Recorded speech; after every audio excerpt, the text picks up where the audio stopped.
नमस्कार। आप सुन रहे हैं कहानी गोल्ड। आइए सुनते हैं डॉक्टर सूर्यबाला जी की लिखी कहानी सौगात। बाबूजी, दरवाजे पर बहू ने खटका मारा था। आया। इनके दफ्तर के कुछ लोग आए हैं, कुछ नमकीन वगैरह चाहिए था। अच्छा, पैसे लाऊं क्या? फिर जल्दी से जोड़ा था। टूटे तो ना होंगे मेरे पास। रहने दो, हैं मेरे पास। अच्छा, आवाज चहकी थी तो एक पैकेट चाय और 2 टिक्की कपड़े धोने का साबुन भी। ठीक है। खूंटी पर टंगा कुर्ता उतारा, पैसे देखने के लिए जेब टटोली तो कुछ रेजगारियां बची, लेकिन बहू ने चाय और साबुन की टिक्की भी तो संदूक ही खोलना पड़ेगा। कोने में रखी चप्पलें पहनने लगे तो एक चप्पल धूल से आंटी मुकद्दरों की जोड़ी के पीछे सरक गई थी। किसी तरह जोड़ी थोड़ी बहुत खिसकाकर चप्पल खींची। बहू थैला थमाकर चली गई। 25 साल पहले रेवती जो थैला देती थी उस पर फॉरगेट मी नॉट कढ़ा होता था। कसरत करने का ही उन्हें क्या कुछ कम शौक रहा। मुंह अंधेरे में मुकद्दरों की जोड़ी भांज 10-20 बैठ के लगा लेते। उसके बाद नहा धोकर खुद ही 11 दाने काली मिर्च, 4-6 बादाम और थोड़ी सी किशमिश के साथ घोट लेते। यही पीकर ट्यूशन पर निकल जाते। उस जमाने में इतने का जुगाड़ मुश्किल न होता। बाकी तंदुरुस्ती की देखभाल चूल्हे पर सेकी गरम गरम कुरकुरी रोटियां, हींग जीरे से बघारी दाल और बैंगन या तरोई की सब्जी से हो जाती। सुबह ट्यूशन पर जाते समय ही रेवती थैला थमा देती। खट खट खुटखुट, खुड़क खुड़क। वही मोटा वाला पुचकटा चूहा है शायद। कभी मुकद्दरों की जोड़ी को कुतरता है, कभी हारमोनियम के सड़े बक्से को। वहीं तख्त के नीचे रखा है ना हारमोनियम। बड़ा शौक था उन्हें तरह तरह की धुनें निकालने का। राग देस, राग अलहया, बिलावल, खमाज, सासा रे मप्पा नीसा, नाथ अनाथन की सूध लीजो, होरी फाक धमार, हो जिंडारो रंग मानो, गिरधारी मोरी बात। कॉपी थी ना, वह मोटी सी दफ्ती की जिल्द मड़ी कॉफी। कितने राग धुन गाने का, सब लाल नीली स्याही से सवार सवार कर लिखे थे उसमें। होगी तो यहीं कहीं, हाँ, कागज पत्रों वाली संदूकची में। उन्होंने तख्त के नीचे से धीरे धीरे संदूकची खींच ली। चारों तरफ एक के बाद एक कागज पत्तर छितराने लगे और मिल गई। हाँ, मिल गई। पन्ने उलटते चले गए। भूपानी, केदारा, भैरवी और हठात हाथ जड़ से रह गए। बीच वाले पृष्ठ पर छोटी सी फोटो थी रेवती की। वे अपलक स्तब्ध देखते रह गए। याद आया, यह फोटो उन्होंने तब खिंचवाई थी जब दूसरी बार उसे मायके से विदा करा के ला रहे थे। बीच में फोटोग्राफर की दुकान दिखी तो उनका मन चल गया था। इक्का रुकवा कर उतर पड़े और बड़े मातबरी अंदाज में सिकुड़ी सिमटी बैठी रेवती को भी उतर आने को कहा था। डर था कहीं कोई गबारू हरकत न कर बैठे, पर आशा के विपरीत उन्होंने और फोटोग्राफर ने जैसे जैसे कहा रेवती करती चली गई। सिवाय एक चीज के, उनके और फोटोग्राफर के लाख कहने पर भी उसने पूरी कोशिश की, पर कैमरे की ओर सीधी आंखें उठाकर देख नहीं पाई। उठाने के साथ ही पलकें झुक जाती। अंत में एकाएक फोटोग्राफर ने जोर की ताली बजाई। रेवती की आंखें चौंक कर उठी और क्लिक, उसने कैमरे का बटन दबा दिया। जैसे उन आंखों की सारी मासूमियत और हैरानी कैमरे में कैद करके उसने कोई बहुत बड़ा किला फतेह कर लिया हो। उन्होंने फिर से फोटो के चिकने कागज को छुआ। काली मखमली बेलों वाली साड़ी पहनी थी रेवती और झालर लगी बाहों वाला जंपर। पत्ती काट कर सवारे गए बालों के बीचों बीच झूलता बड़ा सा मांग टीका था। चूड़ियों का रंग फोटो में नहीं उतरा, पर उन्हें याद है, हल्की कासनी चूड़ियां थीं। आगे पीछे रवेदार कंगन। धुंधली आंखों के कैमरे में 25 सालों की बेतरतीब रील बिखरी पड़ी थी। पैरों में एक गहरी पायल डाले छुनन छुन, इस कोठरी से उस कोठरी, अम्मा के पीछे पीछे जाती आती। गृहस्थी की साज संभार सीखती रेवती। सुबह उजास फूटने से पहले ही पूजा घर से अम्मा का गीत गूंजता और पीछे पीछे बड़े मनोयोग से सीखती रेवती की आवाज, यानी ठाकुर जी लोग जागने लगते। जागिए रघुनाथ कुंवर, पंछी बन बोले, क्योंकि चंद्र किरण मलिन हो रही होती, पुष्पों से सुवास फूट रही होती, सो जागिए रघुनाथ कुंवर। फिर आचमन, अक्षत, आरती तुलसी जी की, गोपाल जी की, भैरवनाथ की। बत्ती ऐसे 5 सूत की बनानी चाहिए, अम्मा सिखाती। तब तक सूरज की कलंगी छत की मुंडेरों पर उगने लगती। फौरन बाल सूर्य को पीतल के चमचमाते लोटे से जल चढ़ाने रेवती जीना चढ़ने लगती। अम्मा का आदेश था, सीढ़ियों पर चुनन छू। वे समझ जाते तो सुबह हो गई। बाबूजी, दूध का लोटा रखा है सीढ़ियों पर। हाँ, जाता हूँ लाने। हाँ, 25 साल पहले रेवती इसी लोटे से सुबह बाल सूर्य को जल चढ़ाने के लिए जीना चढ़ती थी। चुनन चुन चुन मनोहर के जन्म के बाद रेवती उन्हें ज्यादा ही अपने लगने लगी थी। शायद इसलिए कि अब वह पहले की तरह इतनी दूर दूर छिटकी सकुचाई सी नहीं रहती। मनोहर को बहलाती फुसलाती, मोजे टोपी बुनती, उनके पास पास बनी रहती। मनोहर सो जाता तो उनके पास ही लिटा जमीन पर बैठी उनके कुर्ते में बटन टाकती या चूल्हे की चिंगारी से छिदी हुई अपनी धोतियों को रफू करती होती। खर्च वर्च का हिसाब भी करती और उनके कुर्ते या बनियान फट जाने की शिकायत भी। एक बार वे नहीं माने, कई छेद वाली बनियान ही पहनने लगे थे। रेवती ने चुपके से पीछे उंगली डालकर उनके पहनते पहनते ही बनियान पूरी फाड़ दी थी। उन्हें एक क्षण तो गुस्सा आया था, पर उसके चेहरे की ओर देखते ही उन झपकती हंसती आंखों में डूब गए थे। फिर भी उसे पास खींचकर दिखावटी गुस्से से पूछा था, अब तुम्हें डर नहीं लगता मुझसे? डर? तुमसे? तुम्हारे पास आकर तो मुझे मौत का भी डर नहीं रह जाता। वह हंस पड़ी थी। धक, जाने क्यों दिल बुरी तरह धड़क उठा था। यह क्या हो गया है रेवती को? कहाँ हास परिहास, कहाँ मौत की बात, मजाक में भी क्यों? और यह पहली बार नहीं था। इधर जब तक वह ऐसा ही कुछ कह नहीं पड़ती, जैसे अपने आप मुंह से निकल पड़ता हो। पता नहीं, शायद 6 महीने पहले ही माँ की मृत्यु की वजह से, खींचे सन्नाटे की वजह से पहली बार इतने पास से घटती मौत को देखा है। वह सारा हादसा इसकी आंखों से शायद टलता नहीं। सारे दिन अकेली अकेली काम निपटाती उदास हो जाती है। कभी अकेली रही नहीं ना, पर अकेलापन तो अड़ोस पड़ोस में बैठकर बहलाया जा सकता है। और कुछ नहीं तो औरतें मुंडेर पर खड़ी खड़ी ही सास ननद की 4 खरी खोटी सुनाकर बदकचरा कर लेती हैं। 4 औरतें जहाँ जुड़कर बैठ जाएं, वहाँ भला बातों का कोई निस्तार है। पर उसके तो कामों का ही निस्तार नहीं था। काम निपट जाता तो उनके पास आ ही लगती। कभी कहीं बाहर जाने के लिए खूंटी से कुर्ता उतार रहे होते कि आ जाती। कहाँ जाते हो, घर ही रहो ना। वे खींचते, कभी चिढ़कर कहते, अजीब औरत है, मर्द कोई घर घिस्सू होता है। मैं भला सारा समय घर में रहकर क्या करूँगा? सारा समय तुम घर में रहते ही कब हो? आंखों में खटमीठा उलाहना होता, पर होठों की हंसी में अवसाद की नमी। वे हार मानकर कुर्ता वापस खूंटी पर टांग आते। उन दिनों उसे एक और हट सवार हो गया था। सब कुछ तो ठीक ठाक चल जाता है, एक ट्यूशन छोड़ दो ना। वे हंसते, औरत की बुद्धि ही कितनी, मर्द आगे तक की सोचता है।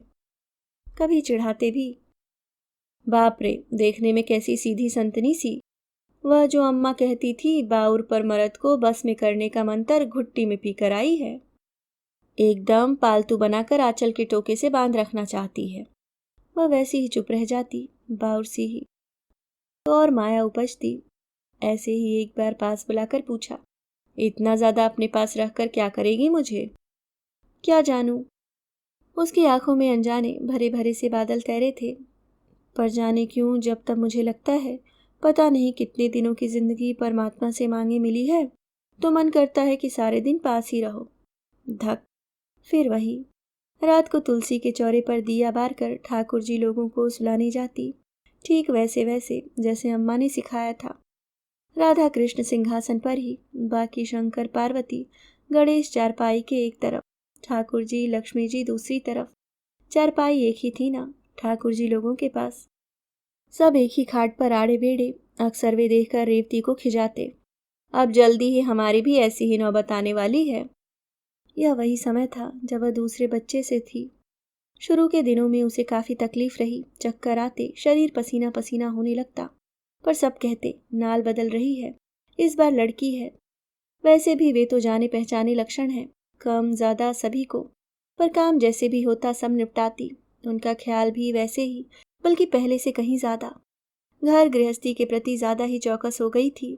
उनका धोया धाया कुर्ता खूंटी पर ही टंगा मिलता, धोती सुखाकर तहाई हुई, कॉपियां जांचने की लाल नीली पेंसिलें, स्याही की दवात, किताबें चौकी पर हमेशा की तरह करीने से सरियाई हुई ही मिलती।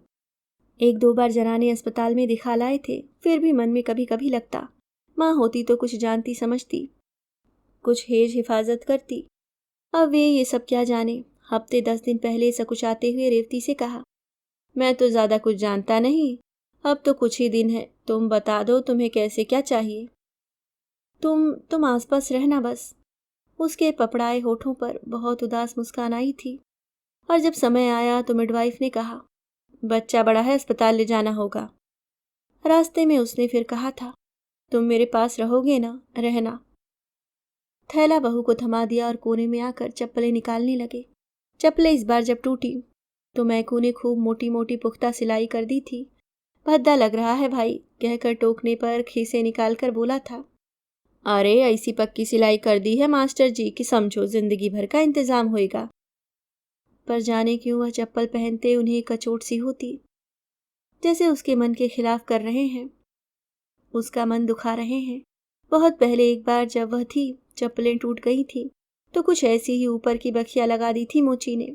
उन्हें कुछ नहीं लगा, पर पहनकर आए तो रेवती जैसे उस चप्पल को देख आहत सी हो गई थी। यह उखड़ी सिलाई वाली टूटी सी चप्पल पहनकर तुम्हें कहीं नहीं निकलना है। क्यों नहीं निकलना है, धौस है तुम्हारी। वे आम मर्दों की तरह उखड़े थे। तुम तो नाराज होते हो। नाराजगी की बात ही है, आखिर कुछ कारण भी तो हो। कारण बस यही है कि इन्हें तुम्हें पहने देख मेरा मन दुखता है।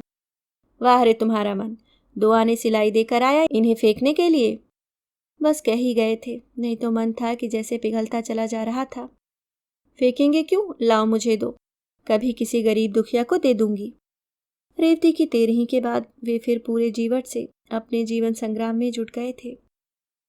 नाते रिश्तेदार कच्ची गृहस्थी लुट जाने पर अपनी अपनी शक्ति भर सहानुभूति और दिलासा दे देकर जा चुके थे। अब उन्हें फिर से स्कूल जाना था, मनोहर को भी देखना था और सुनसान भाई भाई करते घर की भी देखभाल करनी थी। रसोई में जाते चूल्हा चौका बर्तन, रेवती के बैठने की पीढ़ी देखते और लौट आते। कमरे में जाते तो भी वहीं कहीं चोटी का लाल फीता, कहीं पुराना लेसदार जंपर, कहीं कढ़ाई की गुच्छियां और कहीं हरी कासनी चूड़ियों के 1-2 टुकड़े। मनोहर को पहले अड़ोस पड़ोस में कभी किसी के घर बारी बारी से रखकर जाते, पर ऐसे कब तक चलता। फिर अपने साथ स्कूल ले जाने लगे। वहाँ भी कभी जिस किसी मास्टर का घंटा खाली होता उसके साथ, कभी स्कूल के कैंटीन वाले के पास बिस्कुट लेमन जूस देकर बहलाए रखने को कहते। रिसेस में खुद अपने साथ लाकर खिला पिला देते। लौटते समय रास्ते से ही कुछ साग सब्जी लेते आते। जैसा कुछ बन पाता छौंक बना लेते। चिंता बस मनोहर के लिए होती। अबोध कच्चा मन, क्या जाने कब अंदर अंदर माँ को बिसुरता हो, जाने क्या सोचता हो। हर समय यही उद्विग्नता घेरे रहती। आटा गूंदते, सब्जी छौंकते चलाते भी मनोहर का मन बहलाए रखने को यहाँ वहाँ की बातें करते, उससे पहाड़े और कविताएं सुनते।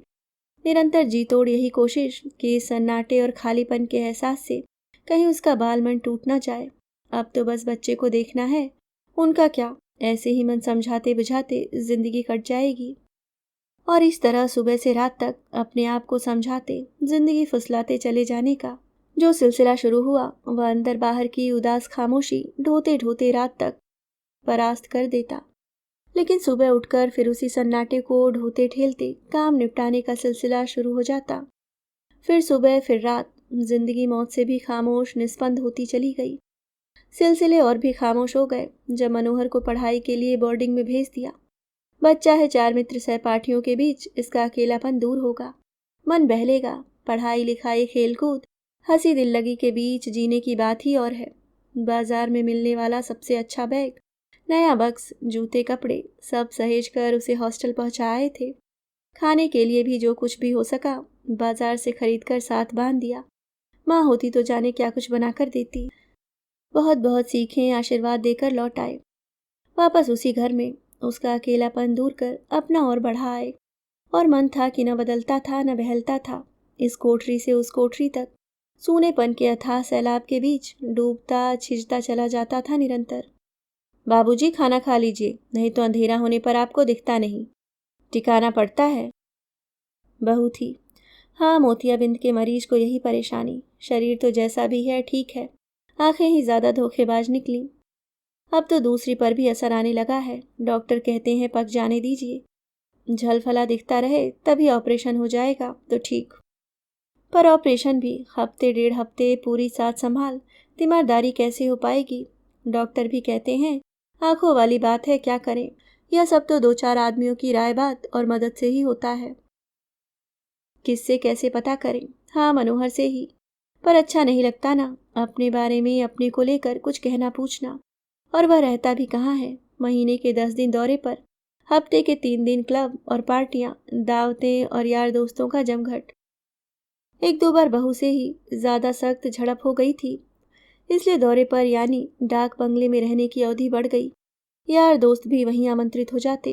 वहां और भी बहुत सी चीजों की खुली छूट रहती है ना। यूं भी घर पर डाक बंगले वाली बात कहाँ, सोचा नहीं था कि मानिकपुर वाली भौजी आ जाएंगी।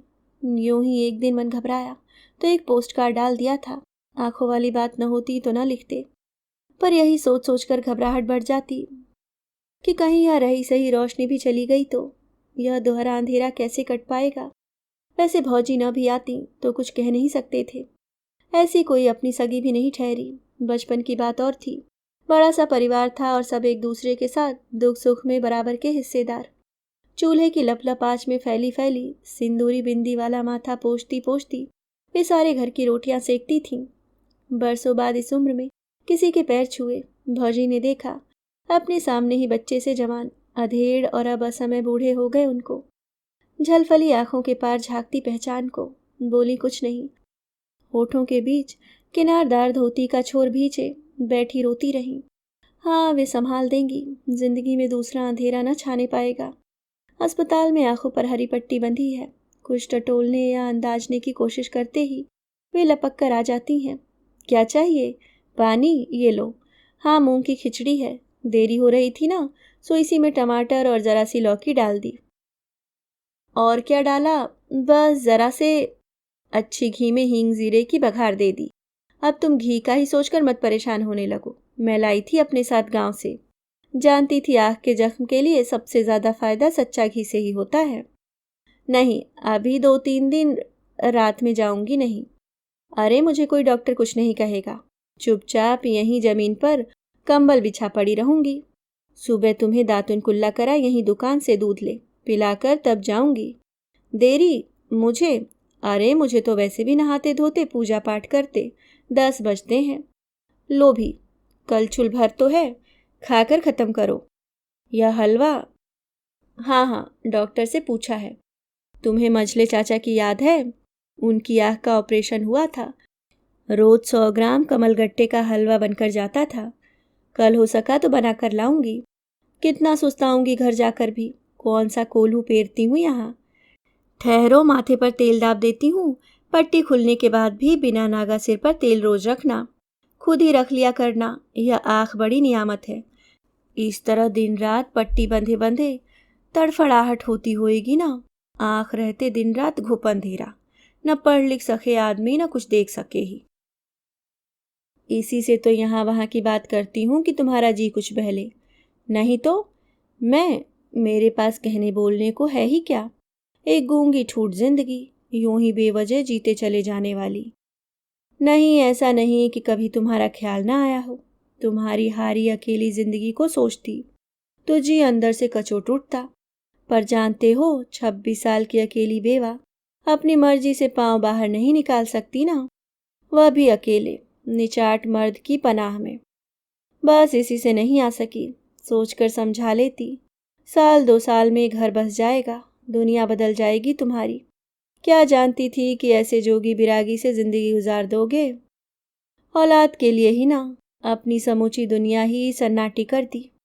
चलो, तुम्हारी जिंदगी का कोई सरोकार तो रहा, मेरी तरह तो नहीं कि अपनी जिंदगी पर अपना ही हक नहीं।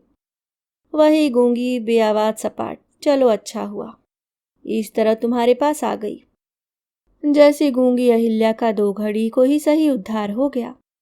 किनारदार साड़ी का छोर भीगने लगा था। देख नहीं सकते थे ना, पर माथे पर रखी उस हथेली कलाई को छूकर सांत्वना दे गए थे। बहुत सी जिंदगियां सुनी हैं। वे एक दूसरे का दुख तो कह सुनकर बांट ही सकते हैं। कहेंगे कि पट्टी खुलने के बाद भी कुछ दिन रुक जाएं और जाते समय जैसे भी हो मनोहर से कहकर एक सफेद किनारदार धोती इतनी लंबी उचाट जिंदगी को शायद ही कभी भेंट मिली हो। अस्पताल से छुट्टी हो गई। उसी दिन टेक टेक कर घर आ गए। कैसे हैं बाबूजी आप? ठीक, आओ बैठो। टटोलने की आदत सी पड़ गई थी। ठीक है, आप बैठे रहिए। बस 1 हफ्ते में चलने फिरने लायक हो जाएंगे। फिर अब तो घर में हैं, परेशानी नहीं होगी। हाँ और क्या। तो इस इतवार के लिए ताई का टिकट मंगवाए देता हूँ। क्यों? क्यों क्या? ताई को भी तो उनके घर भिजवाना है। आपने उन्हें अस्पताल में संभालने के लिए ही बुलाया था ना, सो अब उन्होंने संभाल ही दिया। हाँ हाँ, पर वे अटके, फिर संभल गए। यही सोचता था, जरा कुछ दिन और। कुछ दिन और क्यों? अब तो ऑपरेशन हो गया, अस्पताल से छुट्टी भी हो गई। समझ में नहीं आता अब क्या परेशानी है आपको। लेकिन आप हैं कि कुछ ऊंचा नीचा सोचते ही नहीं। जहां तक नाश्ते खाने का सवाल है, आपको टाइम से पहुंच ही जाता है। अब आप बूढ़े हुए भजन पूजा में ध्यान लगाइए। सामान बांध लिया सब? हाँ। देख संभाल लो, कुछ छूटा तो नहीं? नहीं, छूटने को क्या और बांधने को क्या। हाँ ठीक कहती हो। पट्टी खुले तो राजी खुशी लिखना। लिखूंगा। बाकी जिंदगी के लिए आंखों की जोत सहेजी है तुमने। ताई आप तैयार हैं? रिक्शा मंगवाऊं क्या? हाँ मंगवाओ भैया। अचानक वे हरी पट्टी बांधे टटोलते हुए उठे। तख्त के नीचे से अपनी पुरानी संदूक खींची और टटोलते टटोलते ही संदूक के ऊपर रखे अपने कपड़े अचकन गुलूबंद एक तरफ सरकाते गए। फिर हाथों में कुछ निकालकर उन्हें पुकारा। भौजी जरा यहाँ आना, देखो तो यह क्या है। हाँ, यह रेवती की साड़ी है और यह देखो बटुआ है, रेवती के हाथ का बना हुआ। यह तुम अपने पास रख लो। कुछ लम्हे यूं ही संदूक के सामने बैठे रहे, फिर बोले, ये सब रेवती की चीजें हैं। जाने क्यों सालों से इन्हें यूं ही सहेजता चला आया हूं। साड़ी 2 बार धो लोगी तो उजली हो जाएगी। पहन डालना, समझ लो इससे बड़ी सौगात मैं तुम्हें और कुछ नहीं दे सकता। रिक्शा आ गया। किसी ने आंगन से आवाज लगाई। अभी आप सुन रहे थे डॉक्टर सूर्यबाला जी की लिखी कहानी सौगात।